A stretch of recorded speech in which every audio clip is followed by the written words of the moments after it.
with a question on begin with the economics on trade, which, as you know, is often cited as one of the principal locomotives or engines of economic growth. Yet India, since you became Prime Minister, decided not to go ahead and ratify the so-called Trade Facilitation Agreement. And is India is, for the moment, outside both APEC and the TPP negotiations. So could you say something about your view of trade and whether the domestic politics of India will allow you to pursue a liberal trade agenda? जहाँ तक trade facilitation का सवाल है, हम 101% agree है, तो उसमें कोई दुविधा का विषय नहीं है, क्योंकि हम भी चाहते हैं कि हम आज ग्लोबल इकोनॉमी का युग है। अगर ग्लोबल इकोनॉमी का युग है तो हमें हमारा इंफ्रास्ट्रक्चर, हमारी फैसिलिटीज ग्लोबल स्टैंडर्ड की बनानी पड़ेगी।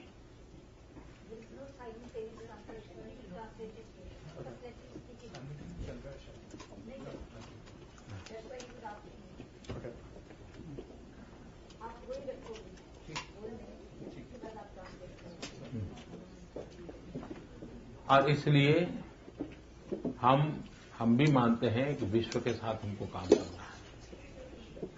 मेरे लिए politics is not a issue at all. मैं लोकरंजक राजनीति वाला इंसान नहीं हूं और न ही लोकरंजक अर्थनीति वाला इंसान हूं, लेकिन मेरे देश में गरीब लोग हैं। गरीबों को भूखा रख करके हम नहीं चल सकते और इसलिए food security and trade facilitation दोनों चीजें एक साथ चलनी चाहिए, ये मेरे देश का आग्रह है। ये पहले कर लो, वो देखा जाएगा तो गरीबों के साथ अन्याय होगा और दुनिया को कोई तकलीफ नहीं है कि हम फूड सिक्योरिटी के लिए हम पॉजिटिव स्टैंड ले लें। Do we have a microphone for this gentleman here? Right here. Okay. No, we got one. And just to sort of get the gist, and then I think we'll have simultaneous from here on. Okay. It's on. It's on. All right. Thank you. India is not at all opposed to the trade facilitation agreement of the WTO. We are absolutely clear in our mind with regard to our commitment to the WTO agreement on the trade facilitation. We also recognize very well that we have to work with the international community and the rest of the world on this agreement. I am personally against following populist policies or even populist economic approaches. But one must recognize that India has a large population of poor people whose requirements of food security, whose requirements of food availability cannot be ignored. As a result, I have always maintained, and India has said, that the agreement on the food security and the trade facilitation has to go hand in hand and together. It cannot be that you do this first and we will see the other later on. So we are very much committed to the trade facilitation, but we have to ensure simultaneous progress on the food security front also. I have one other question I want to raise in the economic realm, which deals with electricity. As I understand it, several hundred million Indians do not have adequate access to electricity. And the question a lot of people are asking is, how can these people come to enjoy a middle-class life, and in the process not set in motion economics that have a clearly negative impact on climate change, given the amount of carbon that would be emitted? ये बात सही है कि हमारे लिए आज बिजली जीवन में एक बड़ा महत्वपूर्ण हिस्सा बन चुका है। बिजली लग्जरी नहीं है, ये जीवन की रिक्वायरमेंट बन गई है और हम 24/7 बिजली पहुंचाने के लिए संकल्पबद्ध है।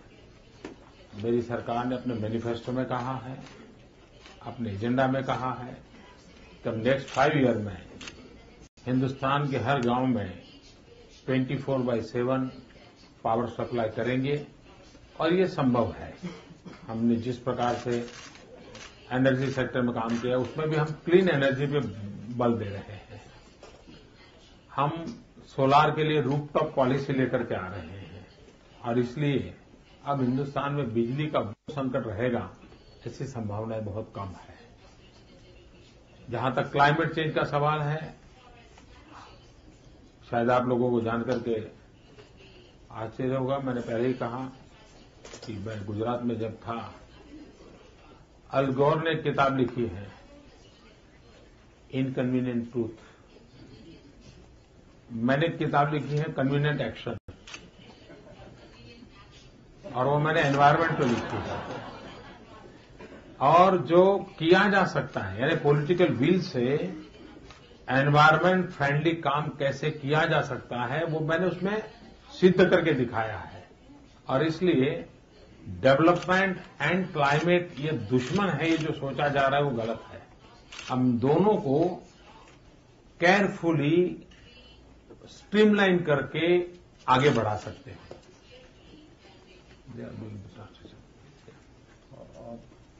Sir, India is, by many counts, the second largest Muslim country in the world in terms of population. Only Indonesia is larger. And as you know from your time here, Americans are obviously seized with the challenge posed by the group ISIS. So one of the questions that's come up is whether you're worried that the unrest sweeping large parts of the Arab and Muslim worlds might spread to India. And to the extent that you are, what are your plans to reduce your country's susceptibility to radicalization and even violence? जहां तक भारत का सवाल है, भारत में किसी भी संप्रदाय व्यक्ति क्यों न हो, लेकिन एक मूल फिलॉसफी से वो ड्राइव करता है। और भारत की फिलॉसफी का प्रतीक है भगवान बुद्ध, महात्मा गांधी, जहां अहिंसा ये हमारे लोगों के स्वभाव में है।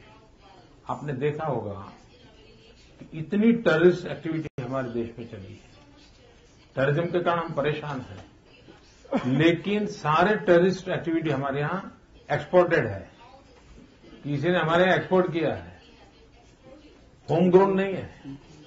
और इसलिए हिंदुस्तान का जो मुसलमान है उसके विषय में मुझे कभी एक बार CNN ने पूछा था कि अलकायदा का चल रहा है तो आपको क्या होगा।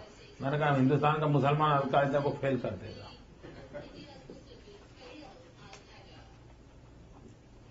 We hope so. Let me turn to foreign policy for a minute, and then I'll open it up, which is, for much of the Cold War, India's articulated foreign policy was one of non-alignment, and there was always the reference to the 5 principles of coexistence. But as you know, and as everybody knows, the world is no longer aligned with the end of the Cold War. So what is India's compass? What is India's intellectual approach to this post-Cold War world when it comes to its foreign policy? देखिए, हम 18th और 19th century की तरफ जाएं तो वो युग पूरा संघर्ष का युग था। हर शासक जो भी उसका दायरा होगा वो अपने विस्तार के लिए लड़ाई लड़ता था। पूरे 2 शताब्दी का इतिहास संघर्ष का इतिहास है, लड़ने का इतिहास है। बाद में आया इतिहास, समय जो आया वो गुट का इतिहास आया। एक गुट ये तो दूसरा गुट ये आया। अब वक्त बड़ी तेजी से बढ़ रहा है। 21वीं सदी गुट से चलने वाली नहीं और एक प्रकार से इरेलेवेंट हुए ये गुट। आज हर देश इंटरडिपेंडेंट है। विश्व के सब देशों की जरूरत हो ऐसा युग में हम प्रवेश कर चुके हैं और इसलिए अब गुट या समूहों के द्वारा नहीं, सह अस्तित्व के विश्वास को लेकर के आगे बढ़ना पड़ेगा। और इसलिए एक नई फिलॉसफी हम चाहें या न चाहें ऑलरेडी प्रैक्टिकली जगह ले चुकी है। सभी देश, मान लीजिए जो लोग G20 में होंगे वही G4 में भी होंगे, जो G7 में होंगे वही G9 में होंगे। यानी आप देख सकते हैं कि कोई ऐसा समूह नहीं बन पा रहा है, हर कोई हर जगह पर भी जगह बना रहा है। तो जगत पूरा बदल चुका है। हम ये पुराने समूहों की कल्पना लेकर के चलते थे, उसमें से बाहर निकल जाएं और ये हम इंटरडिपेंडेंट वर्ल्ड है उसको एक्सेप्ट करें। जगत बहुत तेजी से जुड़ रहा है, टेक्नोलॉजी ने जोड़ा है, हमारी अपनी आवश्यकताओं ने जोड़ा है और हमारी युवा पीढ़ी ने एक नए बदलाव को स्वीकार कर लिया है और इसलिए हम पुराने सारे पैरामीटर्स अब काम नहीं चलेंगे। After this meeting here in New York, you're heading to Washington. You'll meet with the president tonight. You've got meetings tomorrow. I expect one word you're going to hear again and again and again is the word partnership to describe the U.S.-Indian relationship. So my question for you is whether you are comfortable with that word, and to the extent that you are or not, what is your definition of partnership when it comes to India and the United States? पहली बात है कि हर चीज में comfort नहीं होने की जरूरत होती नहीं है। आप पति पत्नी में भी 100% कंफर्ट नहीं होता है। We could leave your answer there. लेकिन उसके बावजूद भी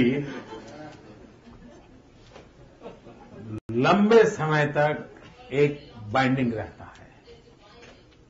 कुछ चीजें हैं जो भारत और अमेरिका को जोड़ती है और वो है सबसे बड़ी चीज लोकतंत्र,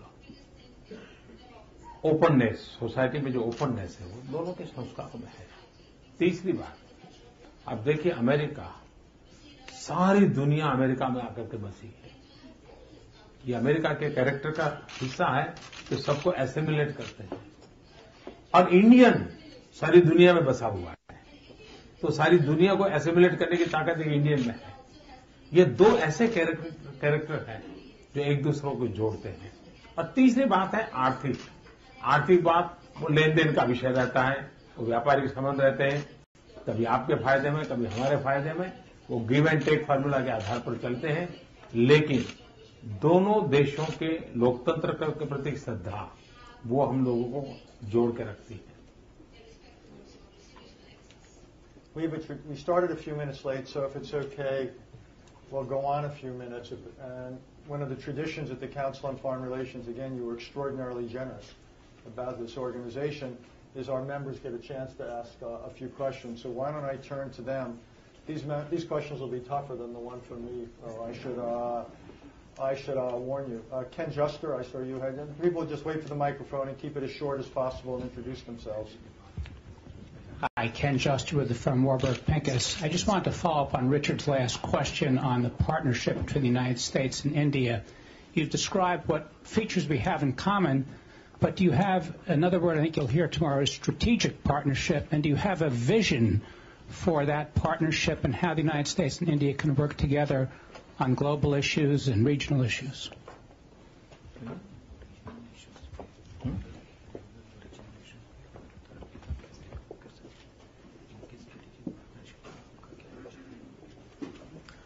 देखिए, अभी भारत और अमेरिका ने मिलकर के शांति की दिशा में प्रयास करना वो एक विषय है, लेकिन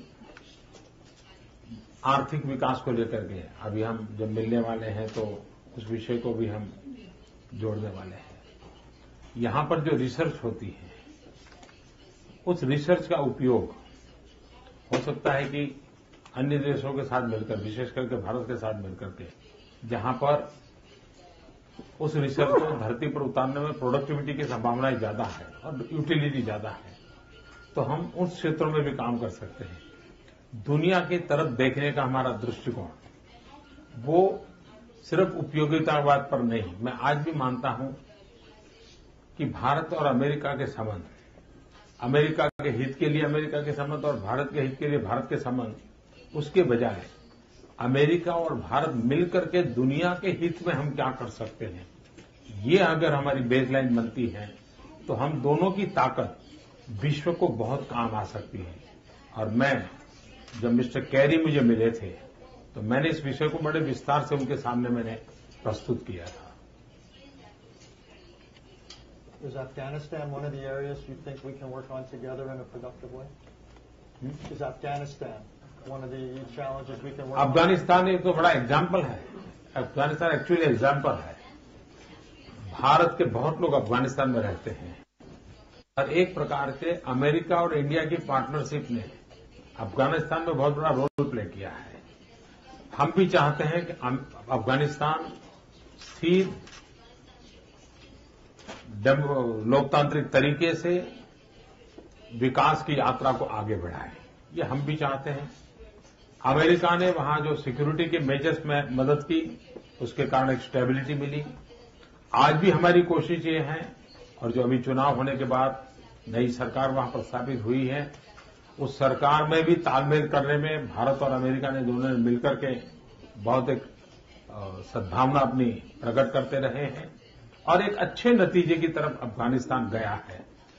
लेकिन हमने अमेरिका से यही रिक्वेस्ट की है कि आप जो विड्रॉल वाला डिफेंस का विड्रॉल का विषय है, इराक जैसी गलती नहीं करनी चाहिए, क्योंकि इसके बाद इतना तेजी से विड्रॉ करने के बाद इराक का जो हाल हुआ, अफगानिस्तान में विड्रॉल की प्रोसेस बहुत स्लो होनी चाहिए।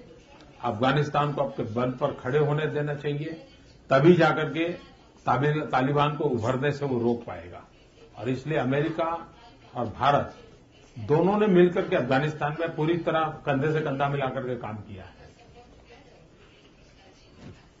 Professor Cohen, who's one of this country's leading China experts.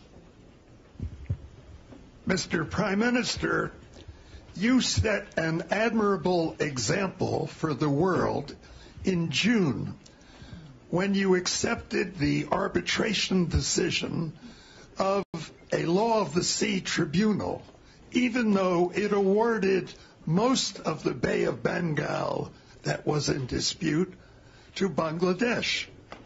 Would you be willing to submit your land border problems with China to arbitration or adjudication?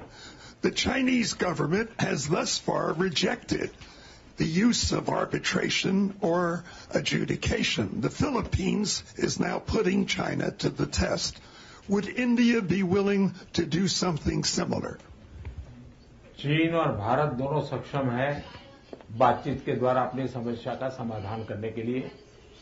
चीन और भारत डायरेक्ट बातचीत कर रहे हैं, इसलिए कोई अलग आर्बिट्रेशन की आवश्यकता नहीं रहती है। अभी भी चीन के साथ व्यक्तिगत भी मेरे संबंध अच्छे रहे हैं। चीन के राष्ट्रपति अभी भी आए थे और बॉर्डर डिस्प्यूट को हम मानते हैं कि बॉर्डर डिस्प्यूट है और कई बातों में हमने चर्चा की है। उस चर्चा को हम और आगे बढ़ाएंगे, लेकिन हम दोनों इस बात से सहमत हैं कि हम मिलकर के बहुत ही जल्द इस समाधान को करेंगे, इसलिए हमें कोई आर्बिट्रेशन की जरूरत नहीं पड़ेगी।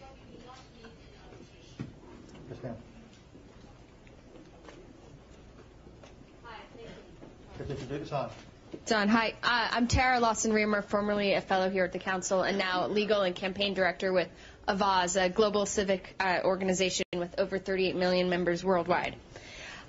You've often said there's no compromise on the dignity of women.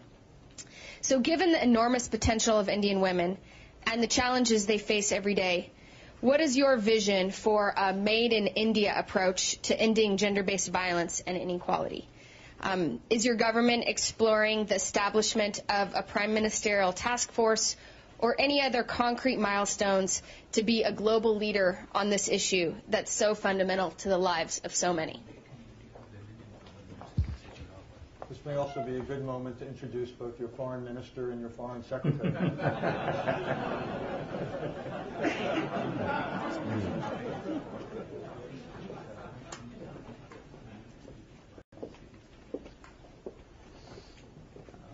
आपका बहुत मैं आभारी हूं कि आपने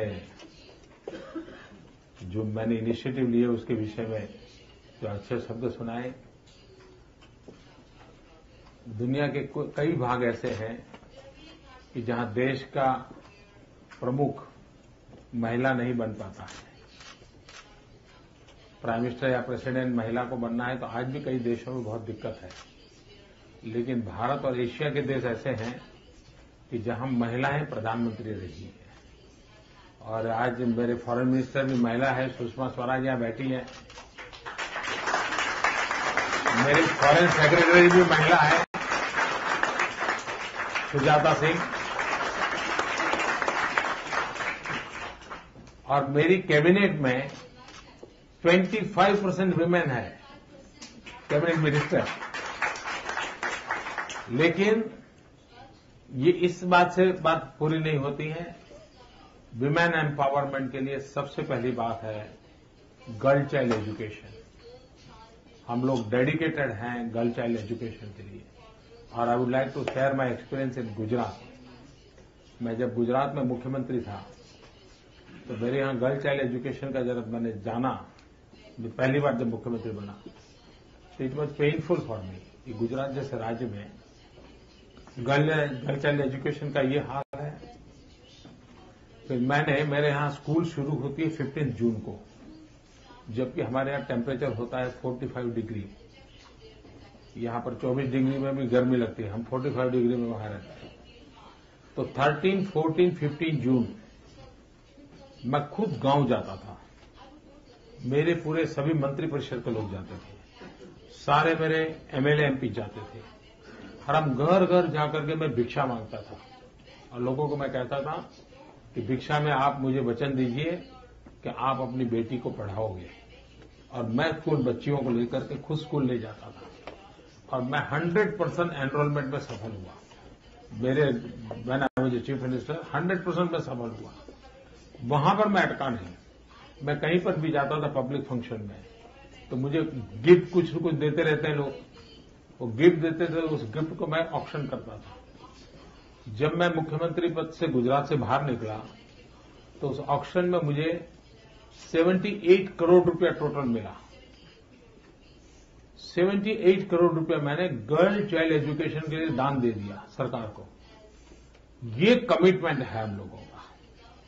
तो गर्ल चाइल्ड एजुकेशन, और मेरी सरकार का एक एजेंडा है बेटी पढ़ाओ बेटी बचाओ, और उस दिशा में हम काम कर रहे हैं।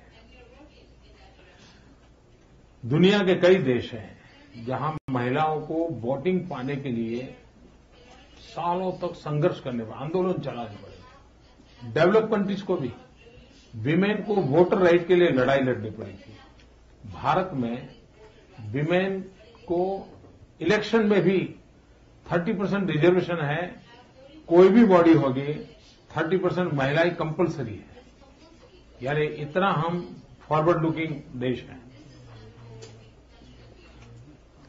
Farouk Atwari. I'm Farouk Atwari, CEO of Ethan Allen, and originally born in Srinagar, Kashmir. So you mentioned about the Jammu and Kashmir floods. So our families, of course, have been tremendously and greatly affected. So my question and your request is that the government of India should allow international organizations to come in. There's a tremendous amount of bureaucracy in allowing international organizations to help.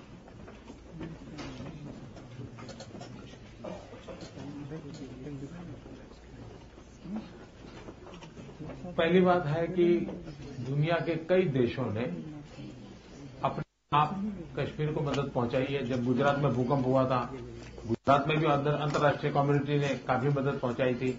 और ये तो बात सही है कि दुनिया भर में एक अच्छी चीज बनी है कि कहीं पर भी कोई नेचुरल कैलेमिटी होती है तो सभी देश मदद करते ही हैं। जब पाकिस्तान में भूकंप हुआ था तो मैं सबसे पहले, क्योंकि गुजरात हम पड़ोस में ही है, तो हम सबसे ज्यादा पाकिस्तान को मदद पहुंचाई थी। तो ये तो मानवता का काम है, सब लोग मानवता का काम करते रहते हैं। I have a quick last question, because I know we're behind schedule, which is, as you come into this job, you've now been there for 4 months. Is there another leader, whether in India or in another country, who you say, that's someone who set a model that I would like to follow in my position as Prime Minister? मैं मानता हूं ऐसा मैं कहूंगा तो कईयों को अन्याय होगा, क्योंकि इतने सारे लोग हैं, हर एक से मुझे कुछ सीखना है। अगर मैं एक नाम दूंगा तो बहुत 50 लोग नाराज हो जाएंगे। इसलिए मुझे दुनिया में जो भी अनुभवी लोग हैं सबसे कुछ न कुछ सीखना है, और सबसे सीख करके मेरे देश के लिए मुझे अच्छा करना है। इसलिए मैं कहता हूं कि दुनिया में जो श्रेष्ठ है वो मुझे मेरे देश में लाना है। Mr. Prime Minister, I learned something from you in how not to answer a question. Thank you. Thank you.